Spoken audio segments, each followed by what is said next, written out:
Welcome everyone to Short History of the World.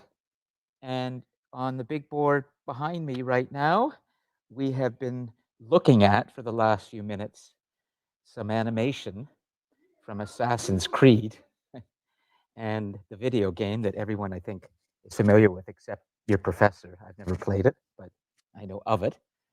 And oops, oh, it's over now. So I'll put that link into the document later for you so that you can see what we've been watching here. But let me just show you a little bit again, because we're going to be talking about the Library of Alexandria today. And so I found something that I think in high definition captures a little bit of the flavor and space of the great first public library in world history. But as Sarah has already pointed out here, and it's true that we're not seeing everything in terms of the colors, the full scale of the colors that were applied to the statues. Um, so this statue, for example, of one of the gods, probably that is Zeus, but I can't be certain. We are just in the period about 2,000 years ago, actually a little less than that, um, before Rome will conquer um, Egypt after Alexander the Great created Alexandria. That would come about 300 years after Alexander. And um, then it would be a little bit of a different place at that time. But for now, you're seeing something really miraculous.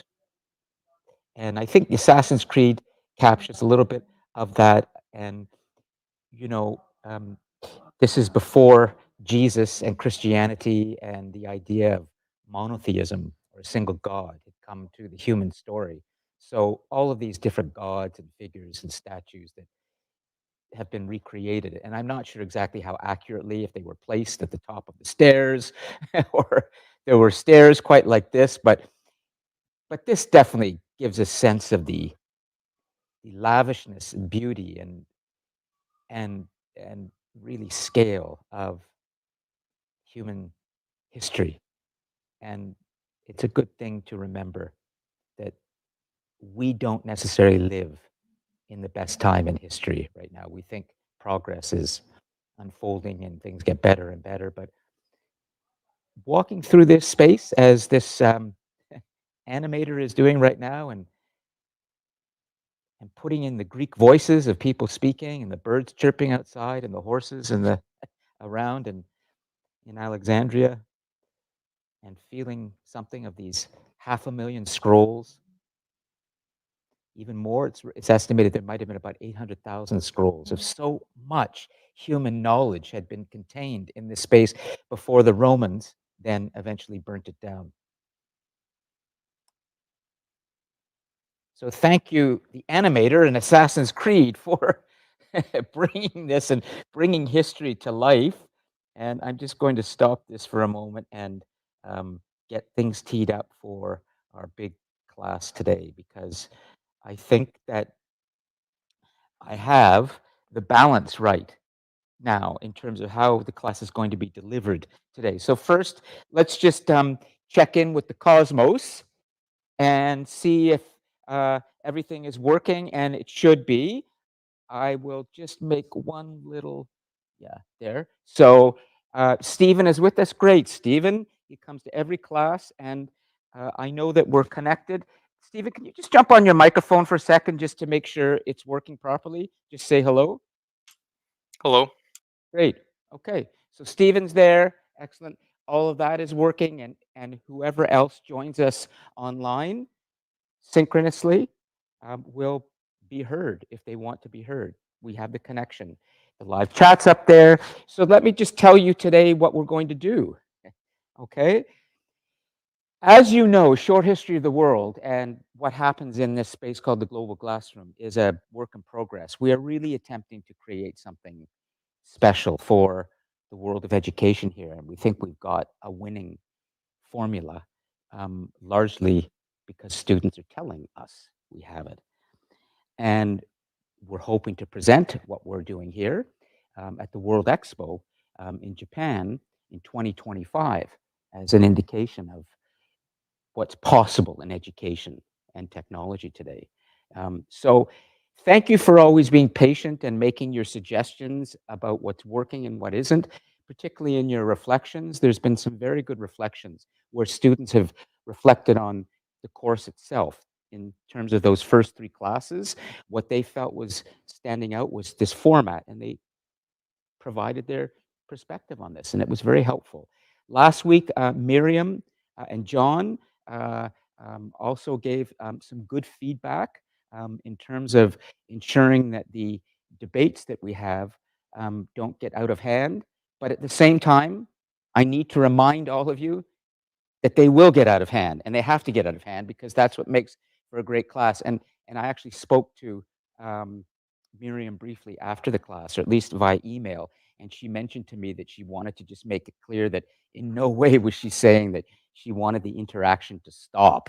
She just wanted the balance to be right, that the content will be delivered and that we'll have the interaction. So again, Miriam, thank you.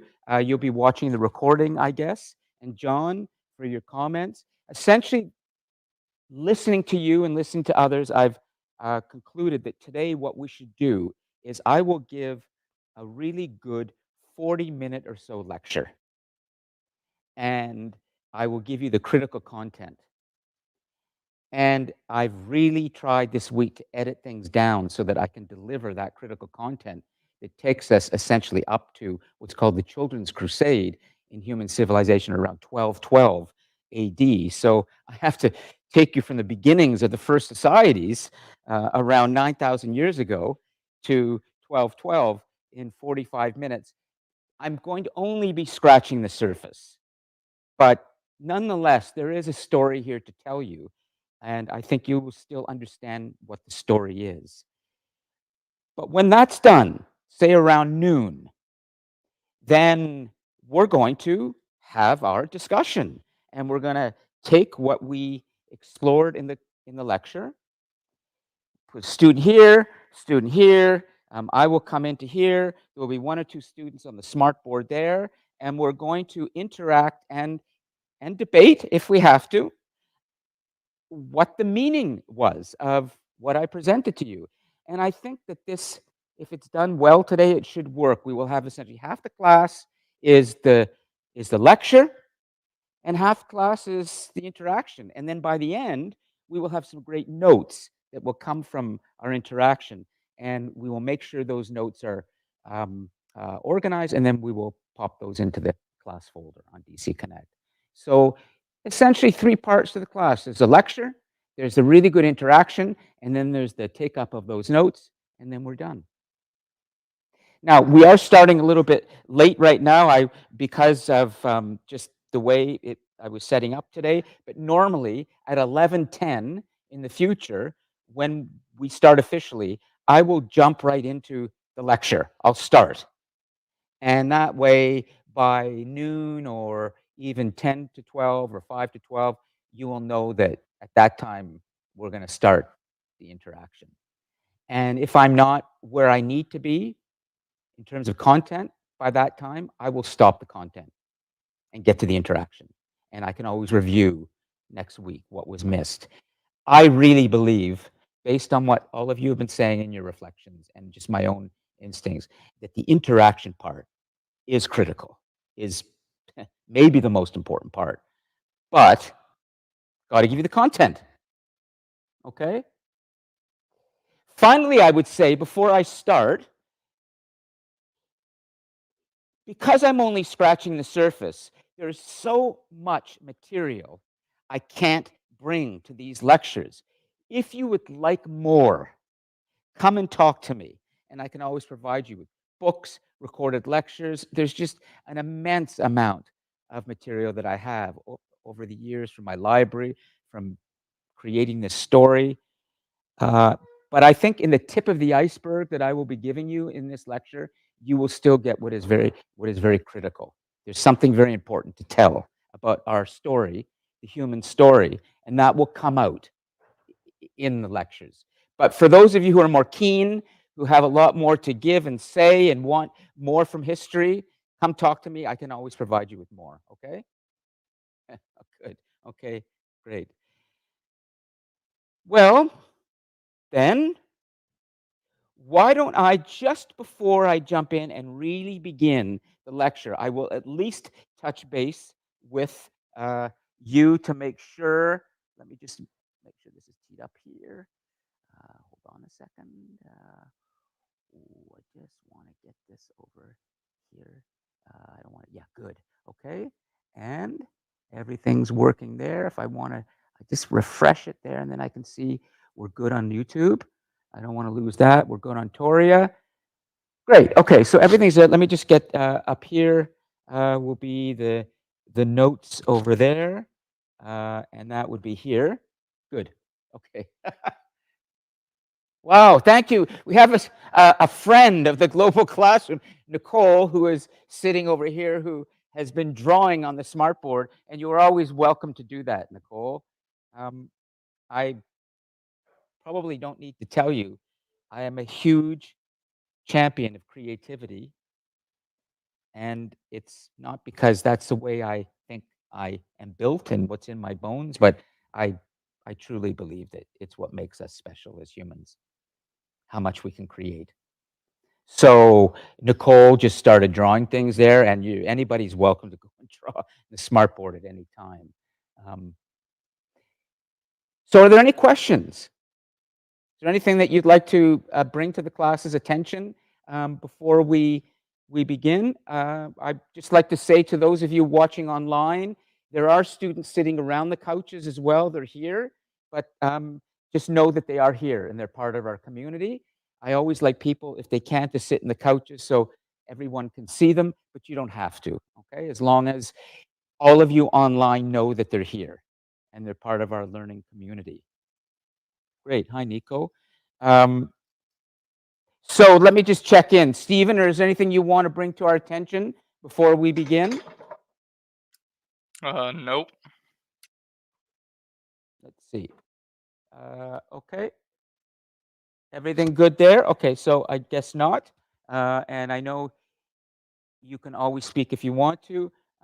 Anybody here? You're good, Sarah? All good? Okay. So it's always difficult to bring these lectures down to something short and sweet because it's a long and slightly sour story that I'm telling you. But let's just remind ourselves of why we are in this space. Maybe I can start with a little pop culture and just tell you about a song that is now very popular in a movie called Barbie. Have any of you seen Barbie yet? Raise a hand. Good. Nico, highly recommended. Highly, highly recommend. It's pretty brilliant. Although I would say Oppenheimer is probably the better of the two in terms of those great ones. But there's a song in it. It's sung by Billie Eilish. I think her name is. Is it Billie Eilish? Billie Eilish. Billie Eilish and and the song in it is what am I meant for?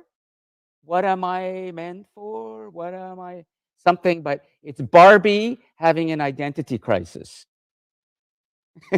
it's good. And you hear Billie Eilish, who sings the theme song, I think, for the James Bond movies too. Billie Eilish, very young, very soft, haunting music, and she sings about this idea of what am I meant for? What am I supposed to be here for? Well, we may ask that question about the human. What is the human being meant for on this place called planet Earth? And that is a very important part of the story that we are exploring this semester, particularly as we now start to look at human civilization and what we humans have been doing on planet Earth, we need to be asking ourselves increasingly, what are we supposed to be doing here on this planet if we are now at a point in history where we are beginning to change nature? That's what it's come to. We are entering a new geologic age in human history. It has begun, and it's called the Anthropocene. It's the human age. And we humans are changing a lot. So, let me just come back, make sure I good, and I'll get things. In order to understand the story of what it means to be human and what humans have been doing on planet Earth and what civilization is, we have to remind ourselves that this story could not be told without the work of so many great scholars. And last week you saw Jacob Bronowski, I introduced you to, who wrote a book called The Ascent of Man. Well, today I want to introduce you to maybe two of the most important world historians, and they're a father-son team, John McNeill and William McNeill. And they're probably no more important world historians than these two gentlemen, one of whom is still alive, the son, the younger one, who is also writing his world histories, and his father, William McNeill, who wrote a classic book called Rise of the West, History of the Human Community, which I've gone through so much that I've had to tape many of the pages here. And also William McNeill wrote Plagues and Peoples, in which, for the first time in sort of historiography, a historian looked at the impact of infectious diseases on the rise and fall of empires. And in fact, he wrote Plagues and Peoples after Rise of the West because he had so many notes that he wanted to put into Rise of the West, but he couldn't fit it in, so he wrote another book called Plagues and Peoples. You see William McNeill there with his Encyclopedia of World History, that is a classic as well. And so, to again steal a cliche, we're standing on the shoulders of giants as we look at this story. But it's very important for you to know that all that I'm telling you is based on scholarship, is based on the work of many others. And what I've done is I've pulled this together over the years into a narrative. And it's short. Remember, we are talking about the story of planet Earth and human civilization and the human race. So it's very large, and it can never be complete. I can only provide my perspective. William McNeill, John McNeill, Jacob Bronowski, Yuval Noah Harari, many others can only provide their perspectives. But we have to understand that in all of these attempts, there are people who are trying to tell us that there's some kind of narrative, there's some kind of storyline in all of this information. It's very important for us to understand. We call that a narrative. So the narrative I've extracted from all of this is what I'm telling you, the short history of the world, and it essentially can be boiled down to, in terms of the story, is I am trying to help you to understand what it means to be a human being at an unprecedented moment in history when humans are changing the world that they evolved from. Nature produced us. Now we're changing nature. Climate change is only the tip of the iceberg. Artificial intelligence is another example of this, and there are many others. In this story that I'm telling you, I'm trying to help you to understand the power of human freedom, of human free thinking. And you are going to see in the rise and fall and evolution of empires now that humans have an immense capacity to create and destroy and build, and it comes from our free minds. Thank you, Nicole. We'll see you again, okay? So, we're building towards this more and more the idea that in our story of human civilization, we were not that free. But over time, we've learned how to become more free. And in that, we've begun to create a lot more. So let me start today by taking you back about 10,000 years ago. This is actually a self portrait. These are among the oldest statues ever discovered in Mesopotamia, the area just on the eastern part of the Mediterranean Sea, where Israel and Syria and the Palestinian area is. This is a hugely important place in human history. And there was an early group of humans called the Natufians. You're looking at some of the statues that they made of themselves. These are about 9,000 years old. This is how we humans were looking to ourselves if we had held a mirror to ourselves or what we wanted to create of ourselves 9,000 years ago. This is what we made, we sculpted. Look at the eyes and the bodies that probably were covered with all sorts of different clothes and maybe jewels and ornaments. But what's important is the creatures that you are seeing right now are not the primates from where we evolved. We're something else. And this is what we were seeing. Hold your questions, okay, Nico? Make sure, and then we're gonna have lots of time when noon hits. These humans began to create civilization. Now, what is civilization? Well, you're looking at one of the earliest pictures of human civilization. This is a very small settlement that would have existed around the rivers, like the Tigris and Euphrates rivers. And I want to help orient you today to the map because as I tell you this story more quickly today, I'm going to be sometimes talking about where we are geographically. And so you may want to look at the map of the world and then come back to the picture and me, but you can sort of see everything in front of you with the big board. And soon we'll be adding some notes. But in terms of where civilization really began, we're looking at water, we're looking at rivers. And the two critical rivers here are those that flow out of the Persian Gulf. So if you look at the map of the world and you go sort of east to where the Saudi Arabian Peninsula is, and you will see the Persian Gulf right there, and flowing out of the Persian Gulf are two rivers called the Tigris and Euphrates. This is where we see the really first settlements happening. This area, we often say, got a head start on the rest of the world because it had fertile soil, good soil. Now let's take a look at what these Natufians, or what we early humans, were doing. We had come out of the wilderness. We are starting to create the metropolis. This is what civilization is. It's urbanization. It's humans who come out of the wild.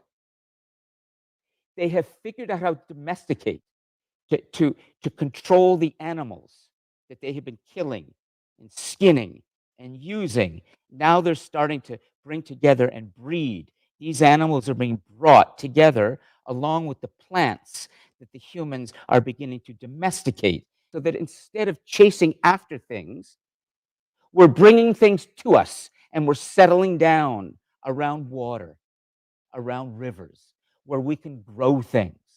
So when you look at a picture like this, what you're seeing here is something very important. You're seeing some water, you're seeing in the sort of edge of the picture, you see the beginning of farmland where we will begin to grow our crops. You're seeing animals that are being herded together and we'll begin to breed those animals and milk them and develop them. What you're seeing is something that is fundamentally part of our story, and we're seeing it today in an accelerated way. We are making a break with nature. We're leaving nature, And we're moving to something else where we are beginning to build our own world where we take advantage and extract power from nature with our brains and with our creativity.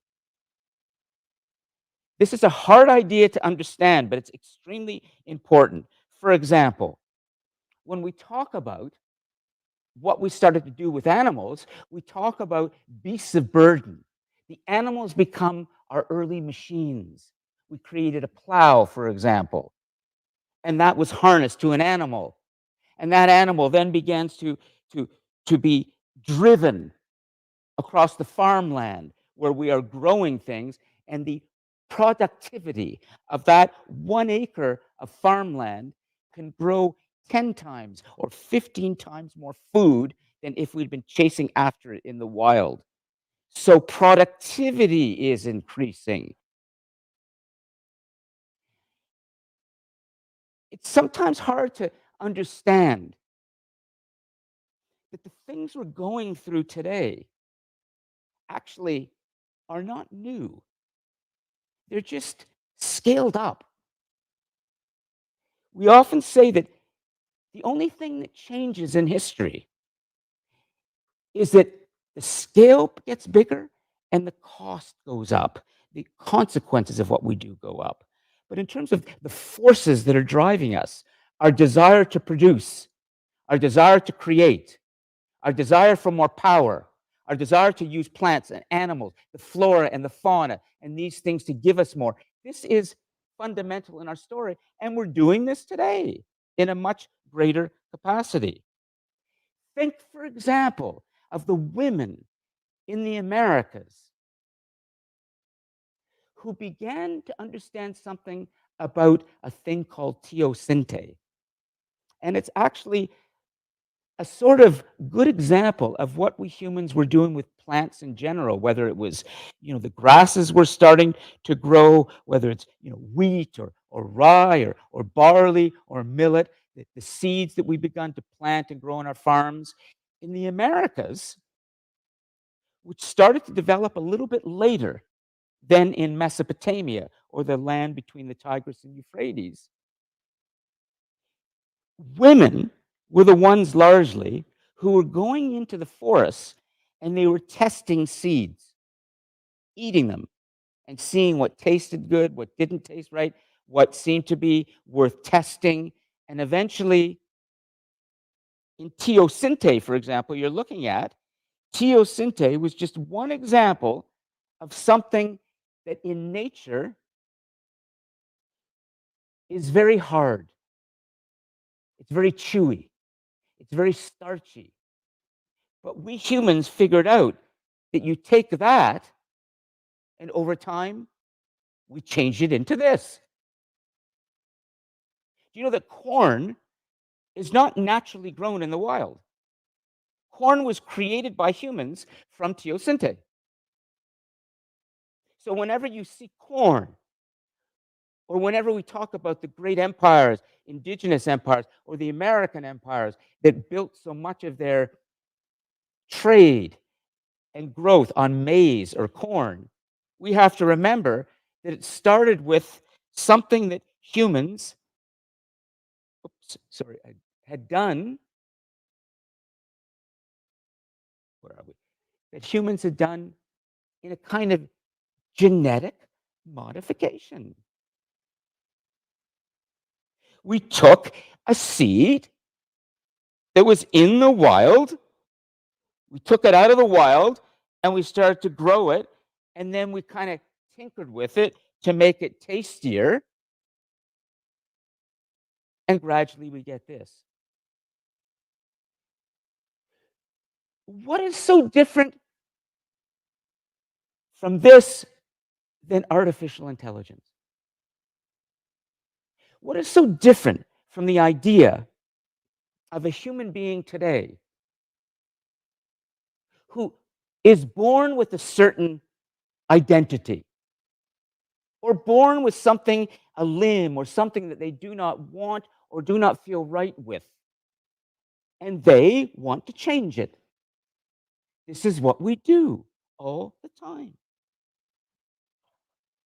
When we look at power and how power started to be exerted in these early societies, we start to see something emerge that is going to be very important in human civilization. And it will become a problem for us. And it's called, what do we do with all this new food that we are growing, the surplus that we have created, all of this grain that we are putting aside for ourselves? Where do we put it? How do we give it out to people? Why do we need this surplus in the first place? Well, we invented something called the granary. And in early human societies, we started to put our grain together into these structures that were in villages and towns. And here's the big question that Jared Diamond has looked at closely in his work, and William McNeill has also explored, is who decides in these early communities now of 10,000, 15,000, 20,000, who decides who gets the food? In the past, we were looking at humans chasing after what they needed, just getting enough for themselves for a few days, and then they would move on and hunt some more. But now we are settling down and we create this new idea, and it's called hierarchy. And I want to stop for a moment and try and do this at the same time. I'm going to write this on here, and I'll go over here and let me see if I can make this work. Great. And so for the onliners, you can see me over here, and we're just still in the lecture part today. But once we're done with this, we're going to start interacting. But essentially, I'm going to give you some critical notes, just a few things that are important, because this is something that we can start to begin to look at in our discussion. Okay? What we see is the emergence of, oh, I got purple here. Somebody, I think Nicole's been, okay, and I'll do this, okay. So we see around 7,000 years ago, we see settlements emerging, okay. And then we see around 6,000 years ago, we see the granary emerging. And here is where power is going to start to emerge in terms of how are humans going to organize themselves in these small communities. The question is, who will control the granary?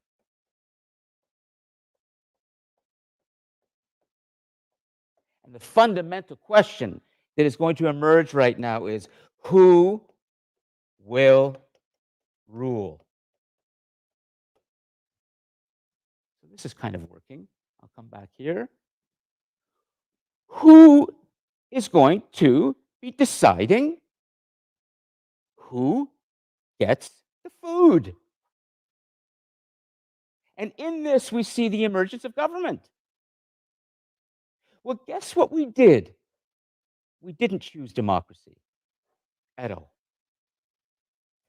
What we began to choose is a strong, old, wise man who is going to become what we call a God king. This is a haunting question. It will become the basis for the development of kings, emperors, tyrants, dictators. I will come back to this in a moment to show you how this will begin to unfold. But what you're beginning to see now emerge in human civilization is the beginning of hierarchy, which is you have a man at the top, and soon there will be his family, and they will become the kings and the princes and the princesses and the court. And there are going to be people around who will be delivering the tribute, the food. It might sound like Hunger Games a little bit. Do any of you know about Hunger Games? The book Hunger Games, the movie Hunger Games? Okay, good. You might understand the idea of tribute. We will return to this in a moment. But what we have now in our story in civilization is that the humans, with their brain power, with their creativity, have emerged from the wilderness, have begun to domesticate plants and animals, settling down around rivers, building the first settlements that will grow into towns and then soon cities and empires. But the humans have decided that the system in which the food is going to be portioned out will be based on a God king, a kind of divine wise man who will decide things for us. Not only do we start to create this system that is going to emerge as a very hierarchical and unfair system in human society, that's going to lead to a lot of corruption and injustice and problems for us. But we humans, with our creativity, with our critical thinking, have started to extract things from the earth more. So, for example, we say right now that around this time, we are entering what's called the Bronze Age. Now, what is bronze? Bronze is not natural. Bronze is not a real element.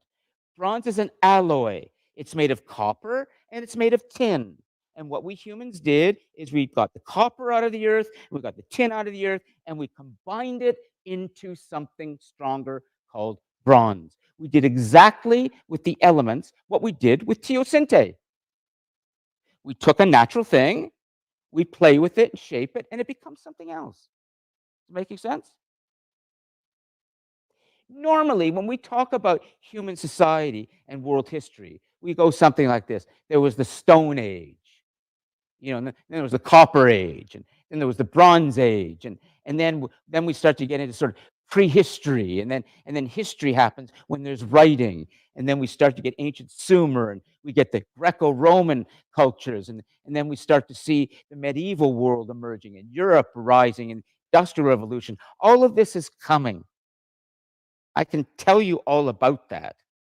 But there's a bigger story here that kind of is an umbrella. It's about what we humans are doing together as a result of nature and to nature, and what's happening to us at the same time. What's happening to our societies at the same time. What's happening to humanity at the same time. So we start to create our first really strong weapons. We had stone, we had copper, but that wasn't good enough. We wanted something more. We always want something more. Not because we need it, just because we keep poking around. Invention is often the mother of necessity, not the other way around. So with our bronze, we start to have tools, stronger tools.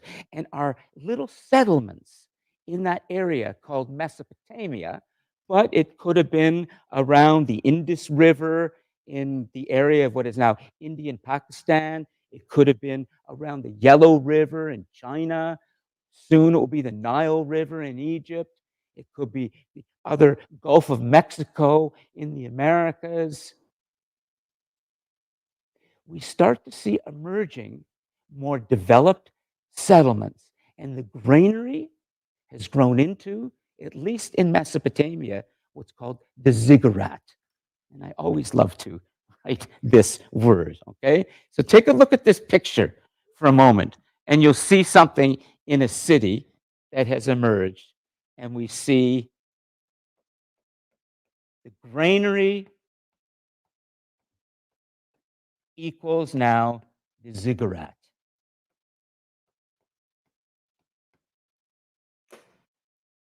That structure on the edge of the picture, this could have been one of the ancient city-states, Mesopotamia, that will soon grow into the empire called ancient Sumer. That structure is now the central building in a town of about 25,000 to 30,000 human beings. The ziggurat. There it is on the edge of this picture. And we see in this picture, we're seeing also boats being developed. We are seeing soon in this part of the world, the wheel is going to be developed. We're seeing walls being built around these early city states. But if we go closer and we went inside one of these city states, we would see the ziggurat as the dominant building, what was once the granary. And the ziggurat is now not only the place where things are being stored, but it's the place of worship. It's like the first church. And what we see happening in this marketplace that has emerged around the ziggurat is we're starting to see a lot of early industrial activity. The farmers, the grunts, the ordinary people who are growing all this food are bringing it into the city state. And the granary chief is now the king of this city state. And the king has a writer, a person who is making a record on a tablet of everything that we've been growing because we're bringing our food to our ruler to put into the ziggurat. And instead of distributing the food ourselves, we've decided that we want to bring this to our ruler, the chief, who seems divine, and he will decide who gets the food. Why would we decide early on in our societies to give over the power to somebody else? William McNeill in Rise of the West is haunted by this question. And I could read you a long passage about why we did this, but I'm going to keep moving along and I'm going to stop in about 10 minutes so we can begin our discussion. In this scene that you are looking at right now of what could have been ancient Ur or Lagash or Uruk, our first cities, you are seeing a power structure playing out in a way that's very important. We see the god king's scribe in the corner making a record of all that we are bringing in as tribute to the god king. And this scribe is writing. Writing has been invented. Not because we were creative and artistic and we just wanted to start writing, but in this case, like so many other inventions, but not always, there was a need by the god king and his court to have a record of all this food that's being brought into the granary.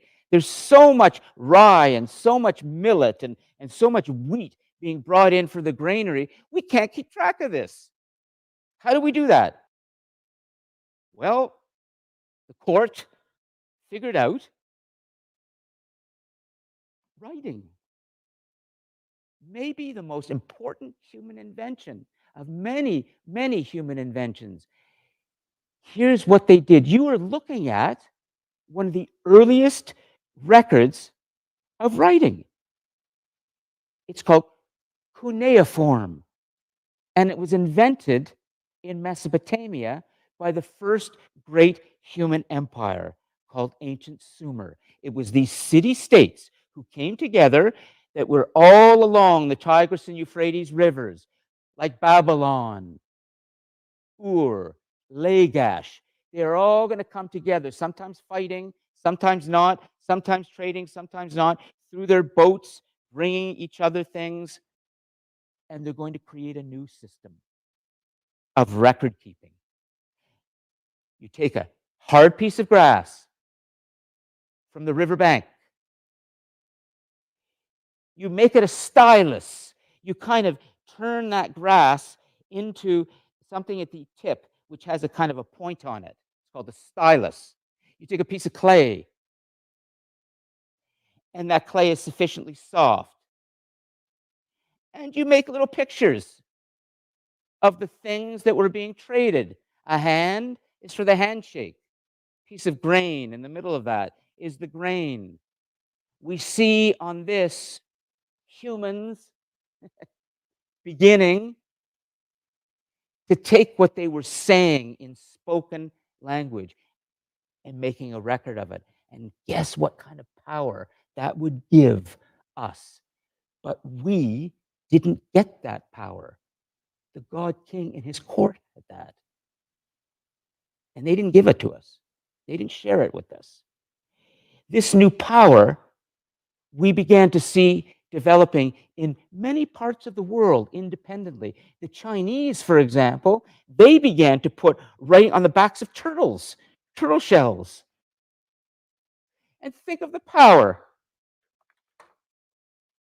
You put something on a document, and when somebody comes to you with a delivery, here you are, sir. I have all of the rye and all the millet that you can put into your granary. How much is that you're bringing? When did you say you're going to bring the next amount? Here's a record. Take that back to you, to the farm, and make sure you keep that, because I will hold you to that. And then the scribe might make another copy of this by himself and keep that in the court, so that there's a clear record on both ends of the deal that was being exchanged. Does that make sense? How practical this is, the form of writing that we're starting to see. I'm going to stop here for a moment, because I really want to make sure that we have time today to begin to interact around these big ideas. And I can always continue next week, but I am moving a little bit faster today. Not fast enough, but it will be good enough. I started a little late. This is Gilgamesh. You may have heard of the Epic of Gilgamesh. It's one of the first books in world literature, the first records of a journey that a human went on. Gilgamesh was a god king of a place called ancient Ur, or Uruk, one of those city-states in Mesopotamia. That's a statue of him that had been created around the time he was alive, 5,500 years ago. He would have been like any god king in any of the city-states along the Tigris and Euphrates rivers. Gilgamesh was considered like a god. Gilgamesh was considered divine. Now, here is the haunting question. Why would we humans in these early societies begin to believe that another human being is actually better than us? Not only better than us, he is closer to the decision makers, high above us, the gods. There is no single god yet. Not quite. We have multiple gods. There's the God of the good harvest. There's the God of a healthy family. There's the moon god, the sun god, the God of water. But there's these gods all around us who have the power. And there is a human that we have chosen. We have chosen that the granary chief, who will become the ruler of our city, that person is close to God, has direct access to the gods, can speak to the gods, can even tell us when bad weather is coming so that we know how to manage our crops. And we believe that this God King is so close to the gods that if he's wrong, that's okay. Maybe he's supposed to be wrong. We trust his judgment implicitly. Why would we do this? Why would we humans who have the brain size, who are so inventive at this time, for all intents and purposes, are us right now, just living a little bit differently? But they're us. Why would we decide to give so much of our power to this person and decide that this person is close to the gods? I'm going to let this question hang here, and I'm going to work on this question with all of us in our group activity together. I think this will work well for our interaction. And in this interaction that we do together, somebody's going to be here, somebody's going to be there, Stephen can come in online, we'll have someone on the smart board over here. We're going to try and answer this question. But in the end, I'm going to provide a very important answer for you that comes straight from one of our great world historians, William McNeill, the world historian I showed you at the beginning with the sun. He has an answer for why we will do this, and you will be quite surprised. So we're going to stop for a moment, and I'm going to leave Gilgamesh up there, and Stephen is with us in the cosmos. Let's see who else is there. And I'm going to come back here, and now we're going to begin the main event of today's class. And in future classes, I will start right at 11:10. So we're not at 12:10 like this. I want to keep these lectures to 40 minutes or so, 45. Okay. So we have right now, Sarah's here. We have Adish here and Alex. Okay, Alex is here, and it's Corson. That's Corson. Hi, Corson. Good. So you're Corson after all. Yeah. Nice to meet you finally. Okay. And we have Nico here. We have Stephen. So why don't I say, just because in here, this is what matters the most, what's happening here, that we put Sarah over here, the chair here, and we put Nico over here. Okay. Great. Okay. And just take a microphone for now. And would you come into the couches? Okay, Corson over here. Yeah, Alex over here. Do you want to come in, right, sit on the couch as well? Or would you rather stay back there? Okay. We're going to bring this all in here. Okay. We have one more microphone. Okay, take your time. Okay. So this is going to be the microphone for the three of you. And don't feel any pressure to speak or anything. I just want you to know this should be a place where you feel comfortable. But this is the area, and what we're going to do now, where we're going to really interact together. But we'll see how it goes, okay? Nico and definitely Sarah, I know they're comfortable. I've seen what Sarah can do, and Nico's been in other classes, so he knows the drill. But I'll leave that microphone here. And since you're here, there's nobody else here, I can manage the notes. I can go back to the notes. Let me just get set up as well, because what I will do from time to time as we discuss this is I may show some videos too. I decided that instead of having videos in the lecture, I'd rather keep them outside the lecture, just because it slows things down when I have to tee things up. But I have lots of other material to show. Okay, so Stephen, you're there, right? Can you just go and say, yes, I'm here on your microphone? Make sure everything's working? Yeah, I'm here. Great. And thank you, Steve. Who's the other student in the, could you just identify yourself in the Cosmos? I'll just check over here and see what we have. And we have, just a second, I can do it this way. Brandon and Oviata. Okay, great. Brandon, could you just jump on your microphone for a moment and say hello? Okay. Okay, in the live chat, Oviata, could you jump on your microphone and say hello? If not, just go into the live chat. Okay. Fair enough. Brandon's there. He's going to go in the live chat. Good. So they're both there. That's fine. Excellent. Good. So we've got things set up. And okay. So what we're going to do is we're going to take 15, 20 minutes or so, maybe a little longer.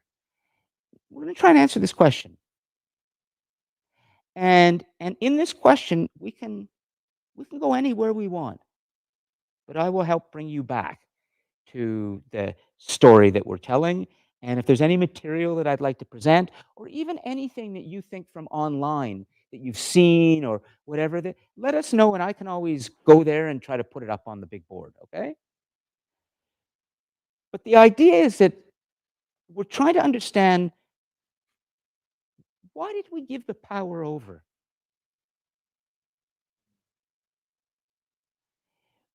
And you're going to see in our story, as we begin to tell more about what happened in human society, we're going to take the power back. We're living at the time in history where this year alone, there are 40 democratic elections taking place in the world. Democracy is the chosen form of government, not always for better. Not all democracies work well, but we humans will take the power, but we didn't at the beginning. So why did we do this? Is there anyone who wants to start and answer this question? If not, I will go around. Nico, do you want to start? And we'll see where this goes. And Stephen, get ready. Your perspective is always important in this. So do you want to just turn the microphone on, make sure it's on? And let's see where we go in terms of trying to find an answer of, why did we choose Gilgamesh and not all of us? Go ahead, Nico.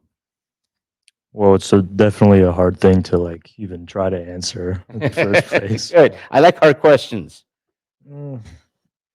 The one thing that's just been popping up in my mind, it's almost I'm going to write. Yeah, keep going. I just want to write the question. Keep going. like a fear of not being able to be guided, like a fear of lack of guidance. I don't. Yep. Keep going. Why? I'm just writing the question, okay? Why did we choose a strong man? Oh, in quotations. Because I'm not so sure anymore that there is even such a thing as a strong man. Okay. However, maybe you think there is. Okay, so there's the question. It's there for everybody on the big board behind Nico. So let's keep. So was some fear or something going on? So like a fear of a lack of guidance, because like since they kind of just got here, they don't really know what to do, and then when they sense a strong man, and like by their like ancestors, they've been told about. I'm sure they've been told about like all the gods, and Yes. I guess it was probably mainly those the older people that like just I guess it's hard to answer, but Okay. You're I starting. almost want to say a lack of guidance, and because they didn't know what to do, it drove them to fear. And then when this guy, I guess, came, something about him just I guess, showed to them that he's like the guy that he's close to God with. Like he is our communicator Yes. to God. Yeah. And since like they worship God, because what else would they have to do? And like plus I'm sure they were curious on like how did we get here at first Yes. once they figured out Yeah. how to speak and all that. They were probably wondering like, yeah, how we got here.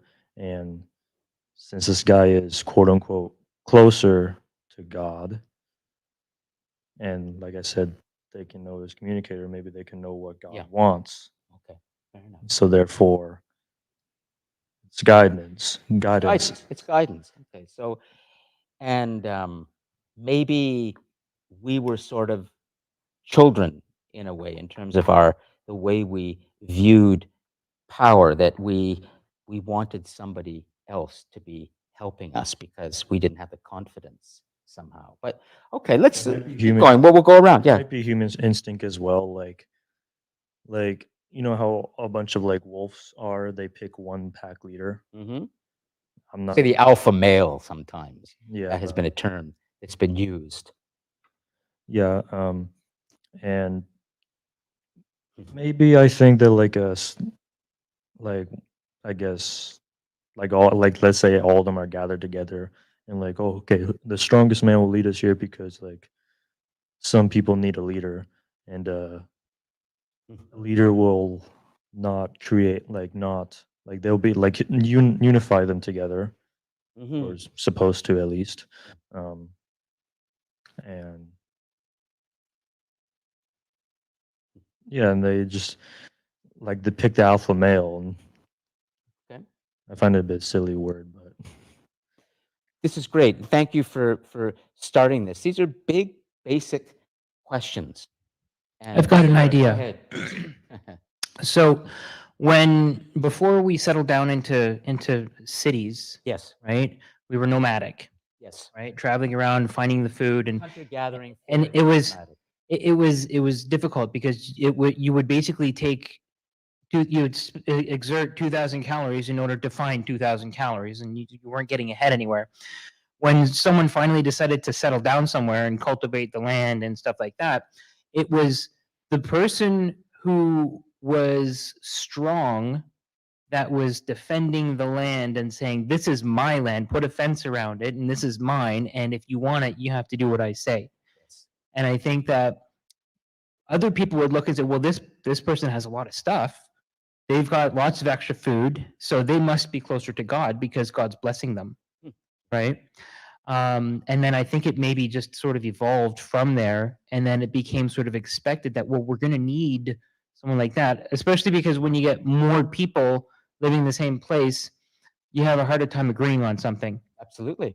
And this is a critical part of civilization that's important to remember, is that in the previous life of the nomadic human, or hunting, gathering, foraging, we would be moving in small bands of maybe 20 or 30 people, mostly next of kin, families, cousins, and others moving.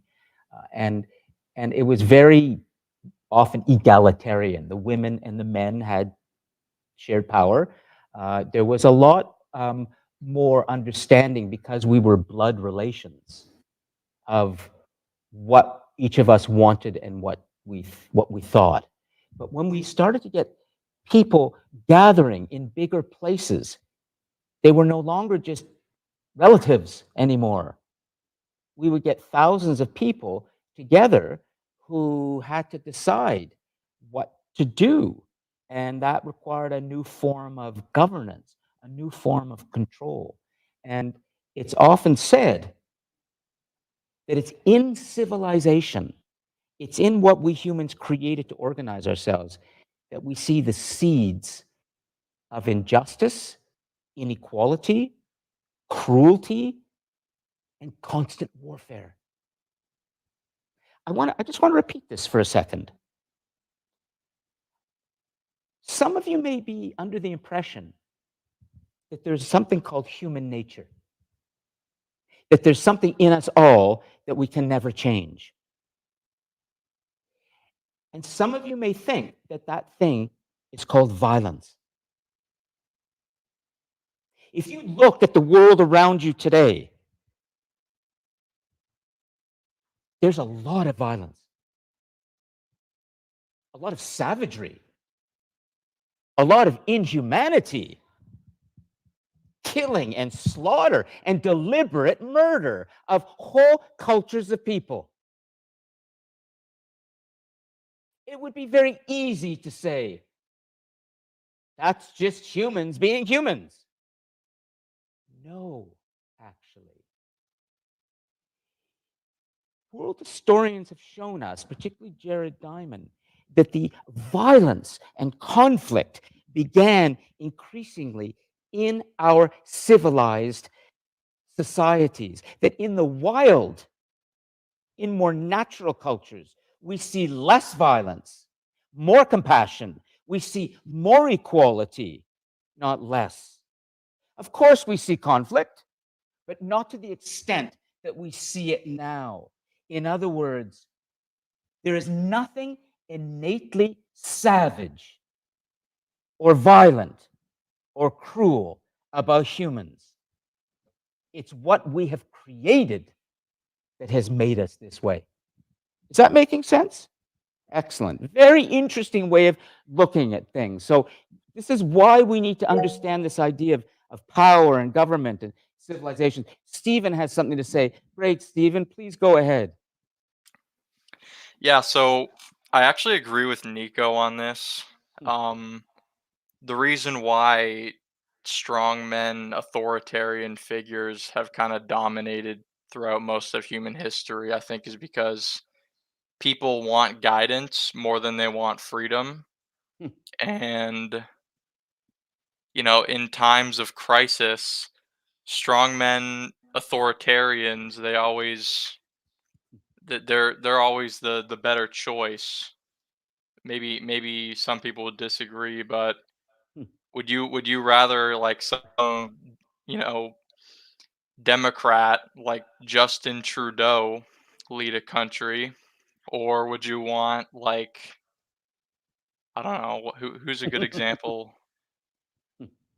I mean, Oh. maybe like Trump or someone like that. You Fair you enough. want you want a strong leader in times of crisis is basically the point that I'm trying to make. Sure. Like, Okay. for Humans. example, I'll give you two examples. First example is in Germany in the 20s and 30s. It's Yes. complete economic collapse. It's political disaster. Everybody has no faith in the government. And then Hitler comes along and he says, I'm going to make everything great again. Mhm. I'm going to turn Germany into a superpower, Yep. and I'm going to rival this Anglo-French colonial hegemony that's been terrorizing us. And that's Well, what people wanted. the Weimar Republic that collapsed. Go on, Yeah. Stephen. Yep. Go ahead. So that's my first example. My second example would, I guess, be Russia, which transitioned from a Russian state or a Russian empire into a Soviet empire. And people lost faith in the Russian government because it could not project strength because it was weak. And then you know who came along and made it, you know, a global hegemonic nuclear empire?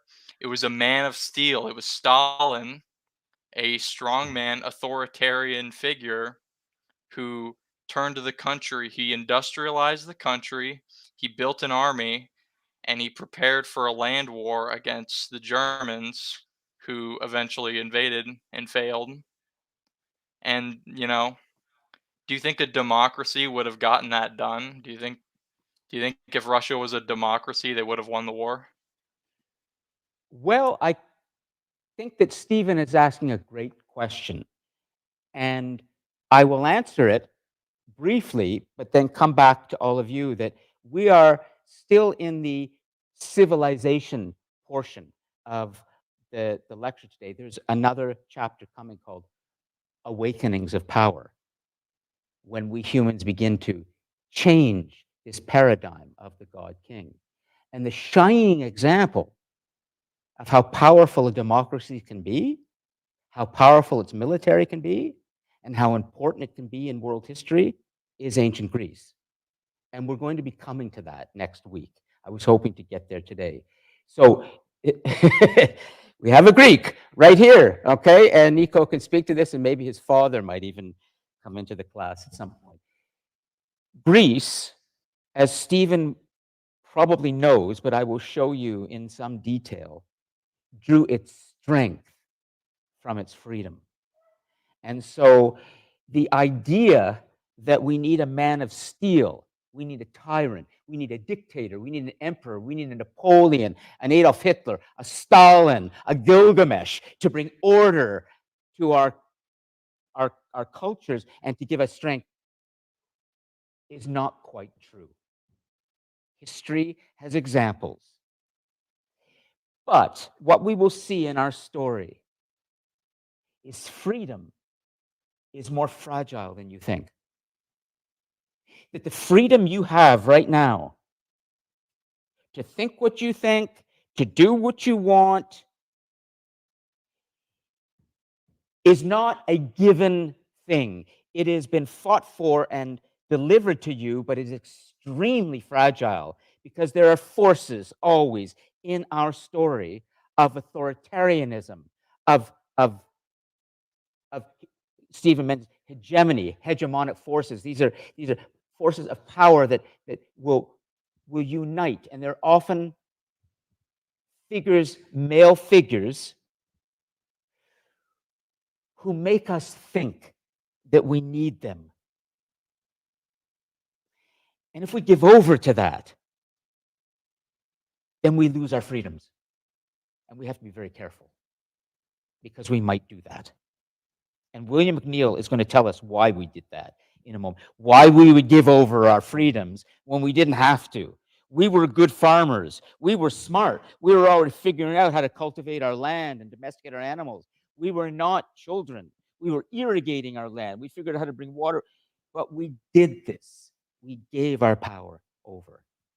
Nico? Well, this may be a really dumb thing I'm about to say, but it's just on my mind, so I might just say it anyways. Yes. I don't know why, but I want to say that like too much freedom brings war. It's a great. I want to stay here. Corson, would you be able to write it on the? Go over and write it on the. Yeah, could you? Okay. Take the. Do you want to write it? Okay, you go ahead and write it. What's your name again? I'm sorry. You're Hurley. We'll call you Hurley. That's what's written on your T-shirt. Okay. So let me just show you what to do. Take your finger. Okay. Go to the corner. That's it. You see where this little. I'll get him set up. You have just put your finger on what's called, and you know who understood this? Benito Mussolini, the great dictator of the 20th century. He said, "People, take a pen. Take a pen." He said, "People get tired of freedom." Yeah. Oh, this is really, and just right. And what was your point? He said, "I want to get your words again that you said." Too much freedom brings war. Too much freedom brings war. Write it as best you can. Okay. Too much freedom. Go ahead. Gonna say as well before that, when you've got too many people without a leader, then no one can agree on stuff. And so if you've got a strong man leader over top of them, then that's then one, decisions can be made quickly without argument, Yes. and things will get done. But also, it's someone with power to solve the fights domestically, but also between other city states. Yes. And the strongest leaders bring unified people. But that might be true, but then we live right now in a society where we make collective decisions through our elected representatives, and that system is supposed to guide us properly and fairly. It may be slower, but we have chosen not to have strong men as our leaders. I think the system's broken. The system's broken. So, Well, and also when you've the flip side, of course, is that when you have a strongman type leader, then the decisions that get made without argument or without discussion aren't always the best decisions. They're not usually equitable, and they almost always end up shoring up the power with that same leader yes. to continue to have all the power. Let me make sure everyone here is having a chance too. This is excellent in what Nico and Sarah are doing, and we're going to take Stephen's there. Okay, and yeah, Stephen, go ahead, please. Okay, so I actually agree with this point of basically like democracy. There's more argument and instead of having a bunch of people in a room argue about which decision is right, it's at the it's at the decision of only one man, and that therefore it's a lot easier to make decisions because you have one leader instead of like a House of Commons arguing what it should be, pretty much. So it's easier. It's easier, Stephen. It's an Yeah, easier system. Would yeah, you it's a say? way easier system. It's a way easier system. Let me quote what a Buddhist once said. If I'm presented with a choice between the easy way and the hard way, as a Buddhist, what way will I choose? The hard way. Because it's in the hard way that you grow. Just want to point that out to you and also point out something else. You're going to see as we continue to look at this story of the development of human civilization, how important the religious prophets are going to become in our story. You haven't met any of them yet. There are none yet in our story. We haven't yet met Abraham, the patriarch of the three great monotheistic faiths. He's coming. We haven't met Moses or Jesus or Muhammad or the great Prince Gautama, who created the Buddhist faith or the Hindu faith or Zoroastrianism. But Xerxes was the Persian, and Darius, they were the Persian kings. He wasn't a religious leader, he was a king. But the Persians will develop what's called Zoroastrianism. It's in the religious prophets are going to start bringing us new ideas that are separate from the God kings. As a matter of fact, it's going to be Abraham next week in Awakenings of Power who's going to directly contradict the idea of a Gilgamesh, and he's going to say there's something better for humanity, and we are going to see something new emerge, and that's not a God king. So I want you to just understand that there are many people coming who are going to show us that there's something better. But at the beginning, there was this. There was the God King. Now, I just want to make sure, Stephen, your question has been addressed. And then I want to try giving the microphone over here. And then I'm going to read to you something from William McNeil's great classic. And then we can conclude today's class. And we'll see how things look on the recording as well. But Stephen, anything else you'd like to add to this point? You feel like you've said what you need to before we move on? Well, I don't think that, the hard way is always necessarily the best way to make decisions, though. I think sometimes decisions need to be made quickly, and I think a lot of political scientists or whatever you call them, I think that they would agree with me on this. It's a lot easier to use a country's resources, like natural resources or production or something like that, to actually um it's a lot easier if one man decides everything, because he can make it work without argument, without people arguing against it and disagreeing. It's more efficient, Go basically. ahead, It's Sarah. more. Who stops the abuse of power then? Exactly. Who stops the abuse of power? Who holds that God king or the strongman leader in check so that he doesn't just make himself powerful and make all these decisions what he thinks is best, but in the meantime is causing a whole bunch of suffering to the people who disagree with him. And historically, like we're talking about lots of deaths, slavery, all kinds of horrible things that have happened because of this system. So who keeps the system in check? And that's the balance we got to find. Well, I guess I would answer your question with another question. I guess it just depends on if you're religious or not. If you believe in a divine power, for example, the Christian God, Jesus Christ.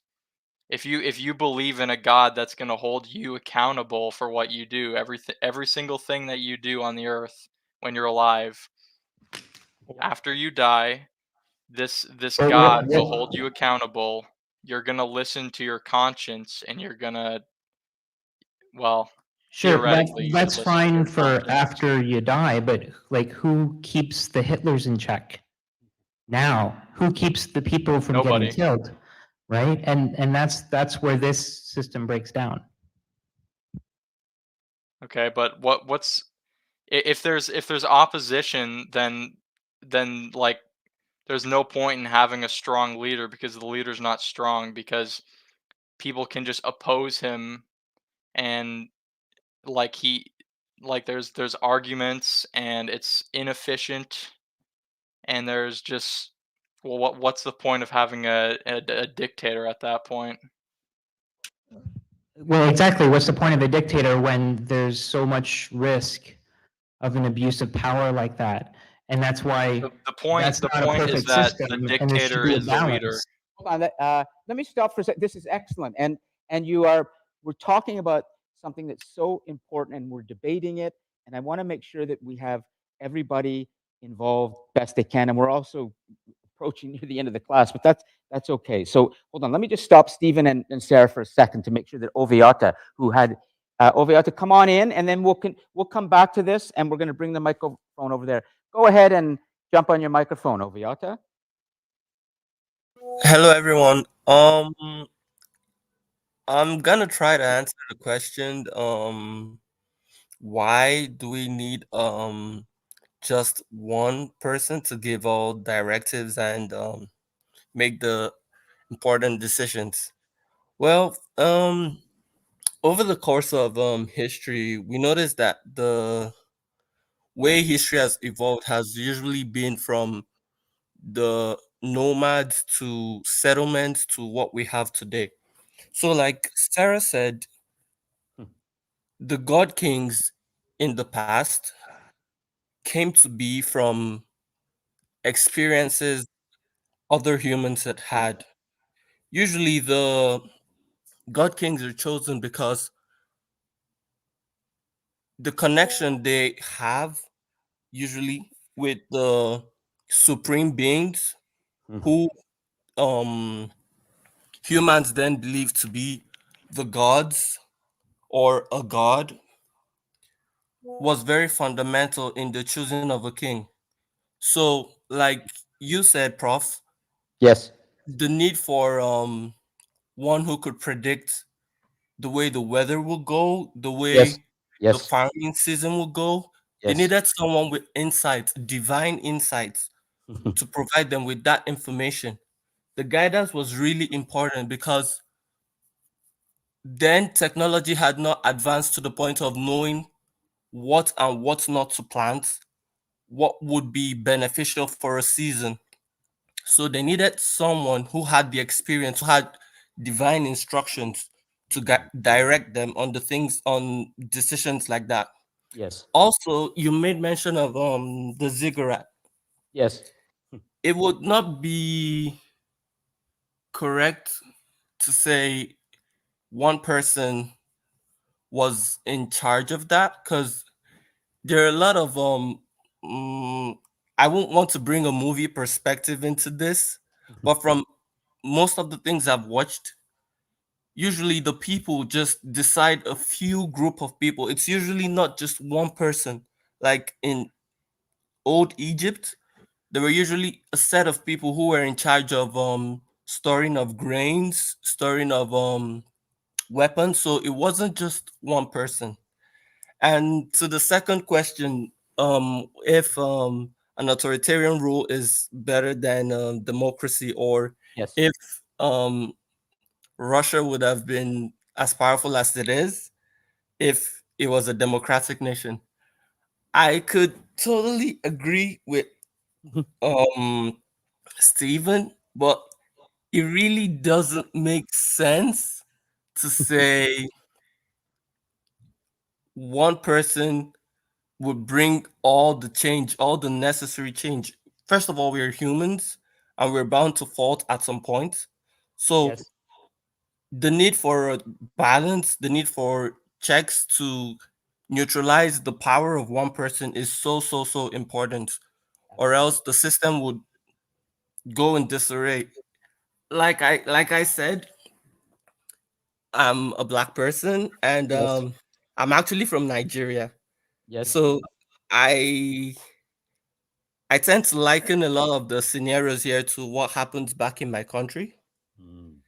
There's it's not really an authoritarian regime, so to speak, but it's more of a feudal government. It's just a little set of people who are in charge of most of the resources, and as you can see, it's not really benefiting the majority of the country. So there's insecurity, there's shortage of resources.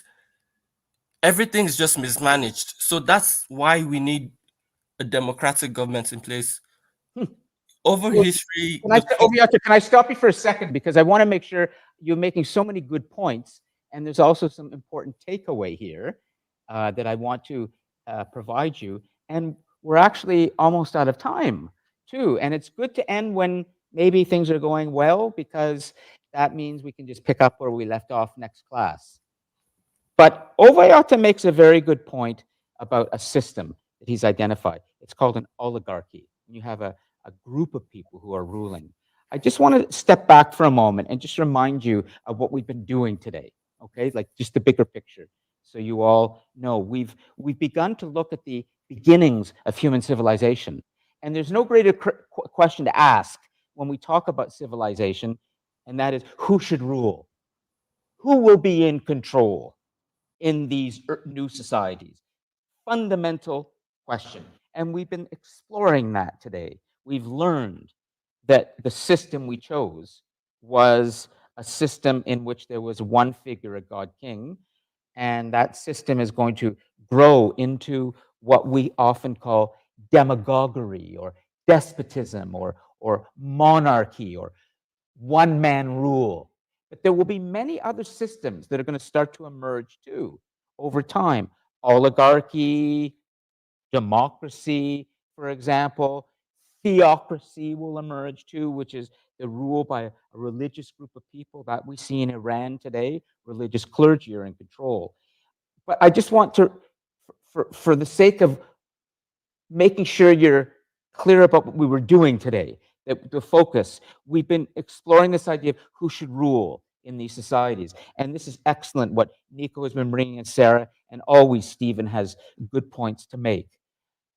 I want to end, though, by reading you something so important. Why did we choose one man rule?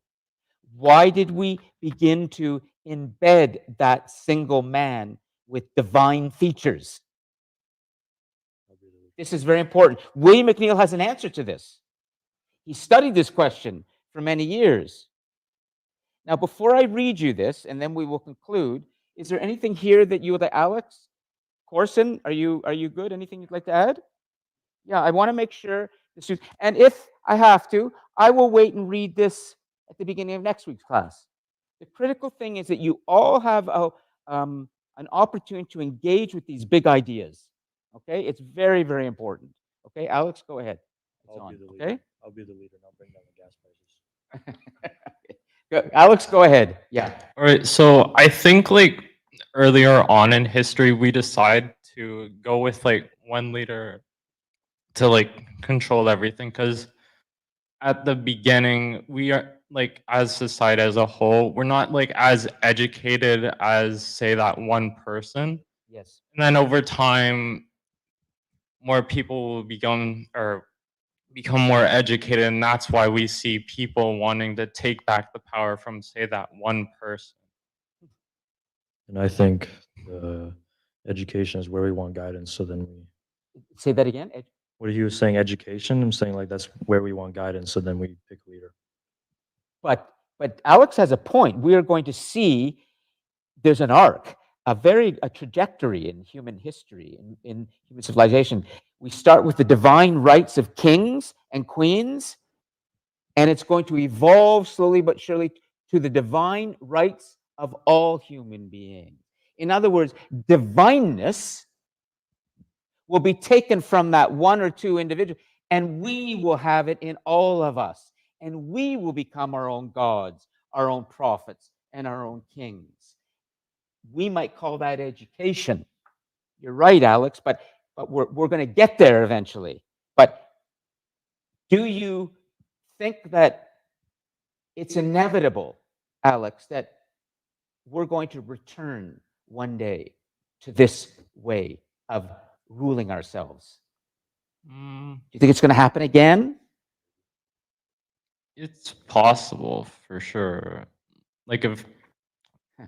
like if we find that it's like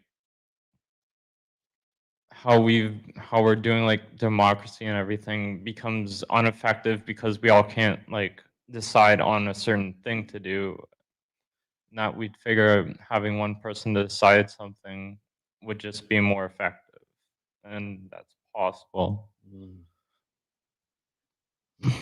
Does that concern you?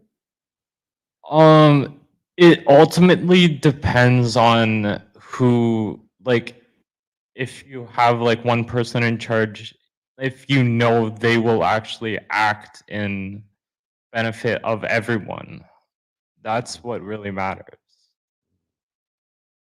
A benign king, we sometimes say, a nice monarch, a philosopher king as well. I'm going to conclude. I'm going to say that we have really jumped into such important and difficult subject matter, and I will pick this up next week. I'm going to continue with this format. I will continue with the story through the end of civilization into awakenings of power and spells of our God Kings, and continue. And you can be assured that next week I will start the lecture earlier so we can come to this part earlier, and we can also make some better notes together. So there's better takeaway. But I think that the balance may be more right today in terms of content interaction. If you feel it's not, please let me know in an email. I'm always listening to all of you, including the many dozens of you watching the recordings.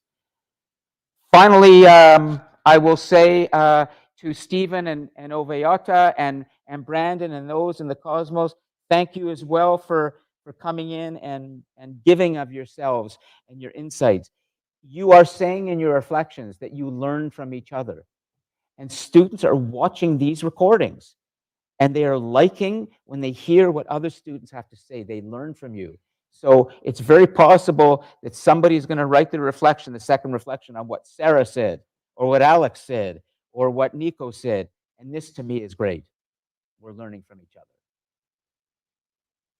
So that's it for today. And thank you all, and I'll see you next week. Okay? You know where to find me via email. Have a good week, everybody.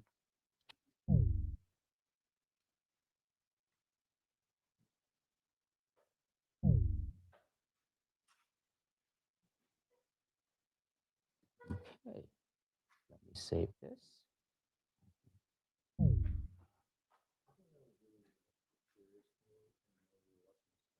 Yes.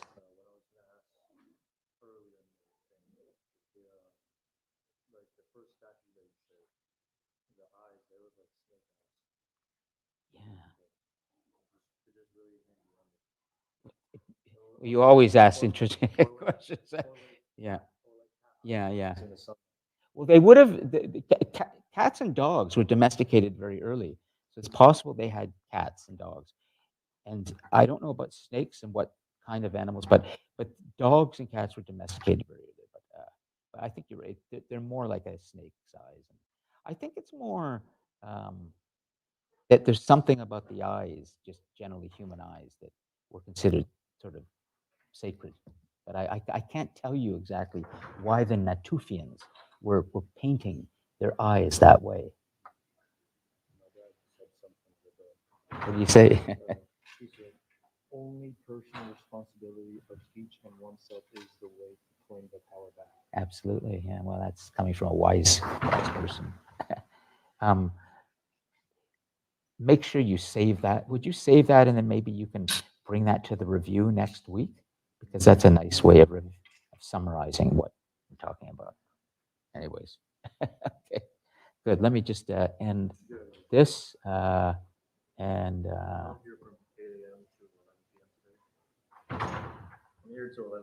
that's 15 hours.